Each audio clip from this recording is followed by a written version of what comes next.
શાળામાં સ્વાધ્યાયી પર હિંસક હુમલાની ઘટનાઓ પરિવાર સમાજ માટે ચિંતાજનક। અમદાવાદના ખોખરા વિસ્તારમાંથી સ્વેન્થ ડે સ્કૂલમાં બનેલ હિંસક હુમલાની ઘટનાઓને સૌને હચમચાવી દીધા છે। સામાન્ય ધક્કા મૂકીની બાબતે ધોરણ 8ના વિદ્યાર્થીઓ ધોરણ 10ના વિદ્યાર્થીઓ ઉપર છડી વડે જીવલેણ હુમલો કર્યો, જેમાં સારવાર દરમિયાન ઈજાગ્રસ્ત વિદ્યાર્થીનું મૃત્યુ થયું છે। શાળા, પરિવાર અને સમાજ માટે આ ઘટના લાલબત્તી સમાન છે। ગંભીર સવાલ એ છે કે સગીર વિદ્યાર્થી સ્કૂલ બેગમાં છરી લઈને શાળામાં કેમ પહોંચ્યો?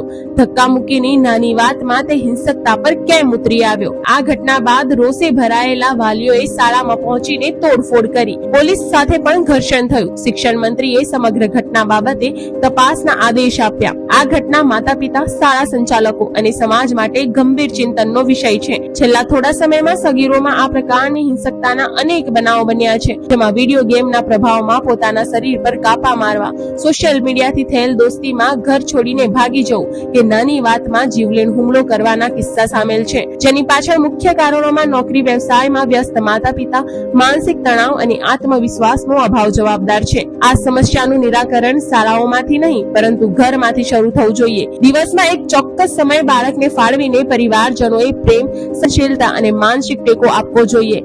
પરિવાર અને શિક્ષકો બાળક સાથે ખુલ્લા મનથી વાતચીત અને તેની સમસ્યાનું યોગ્ય નિરાકરણ લાવવાની તત્પરતા દેખાડે તે સમયની માંગ છે, જેથી યોગ્ય માર્ગદર્શન થકી બાળક બદલો લેવાની ભાવનામાંથી મુક્ત બનીને સ્વયંમાં બદલાવ લાવશે તે જરૂરથી જોવા મળશે।